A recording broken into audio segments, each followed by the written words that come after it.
One of the most perplexing of all our behaviors, and perhaps one of the most secretly painful, is our tendency in relationships to flee from the very warmth and affection we so naturally seem to want. Imagine this. You're on a date that feels, by all accounts, perfect. The conversation flows effortlessly. Your partner is attentive, kind, and genuinely laughs at your jokes. They look at you in a way that makes you feel seen and cherished. Everything you thought you wanted is right in front of you. Yet, as the evening draws to a close, a strange and unwelcome sensation begins to creep in. It's a quiet panic, a tightness in your chest, a sudden, overwhelming urge to pull away, to end it, to escape.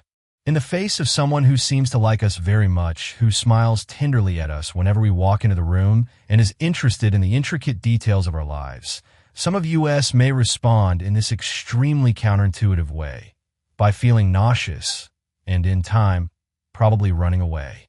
Why do we sabotage the very happiness we seek? To understand this kind of emotional avoidance, we might draw an analogy with food. Let's imagine someone who grew up in an impoverished setting with a severely restricted diet. For years, their reality was scarcity. They had no option but to get used to only the smallest meals. The only way to survive was to shrink their needs, to convince their own body that it required nearly nothing. Their entire system, from their psychology to their physiology, adapted to this state of deprivation. We might assume that when finally presented with a grand feast, a table laden with abundance, this person would eagerly try to make up for lost time. But, of course, the very opposite often occurs. Their digestive system, having adapted to scarcity, cannot process the richness before them.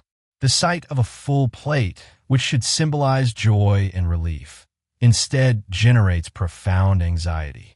The rich flavors and textures are overwhelming, and they may fall physically ill in the face of the very plenty they had so long desired. Their body mistakes nourishment for a threat. So too in love. Those among us who grew up in households where affection was severely rationed or was inconsistent, conditional, or altogether absent have principally learned to survive on emotional malnutrition.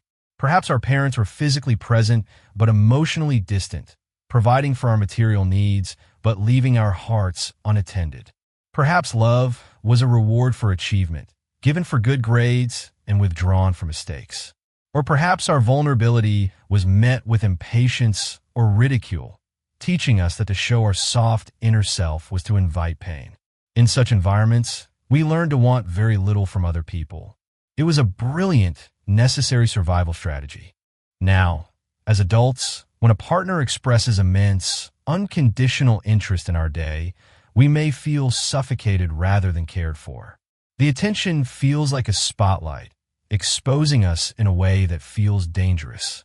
When someone wants to spend every evening together, we can feel trapped rather than wanted, as if our precious, hard-won autonomy is being threatened. When our lover expresses genuine admiration, we can experience a deep sense of inadequacy rather than satisfaction, our inner critic screaming that we are an imposter, soon to be found out.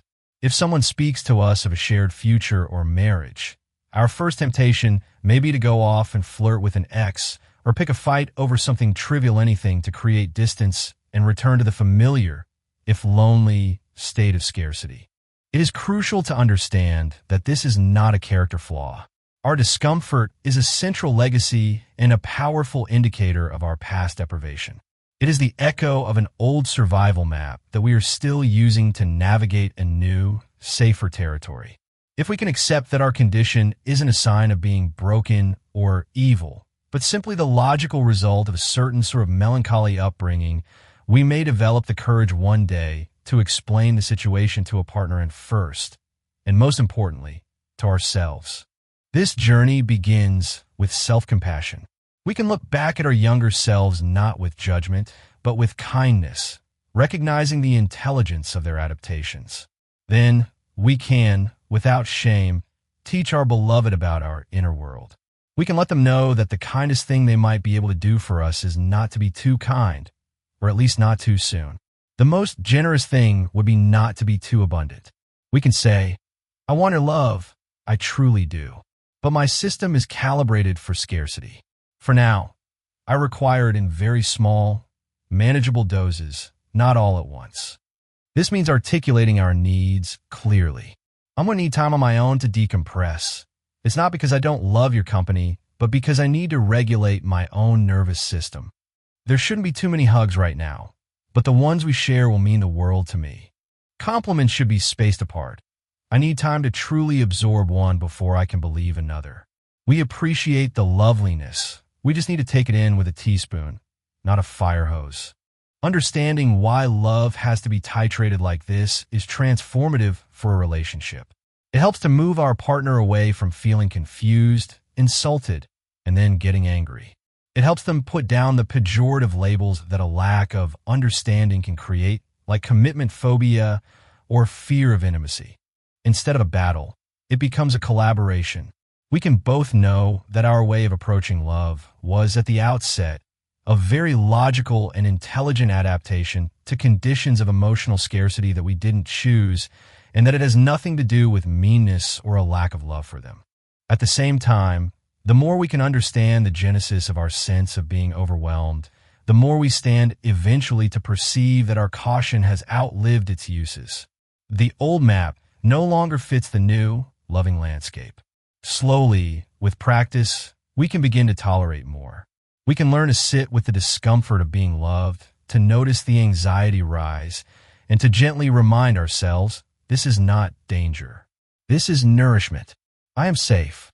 This is the beautiful paradox of healing.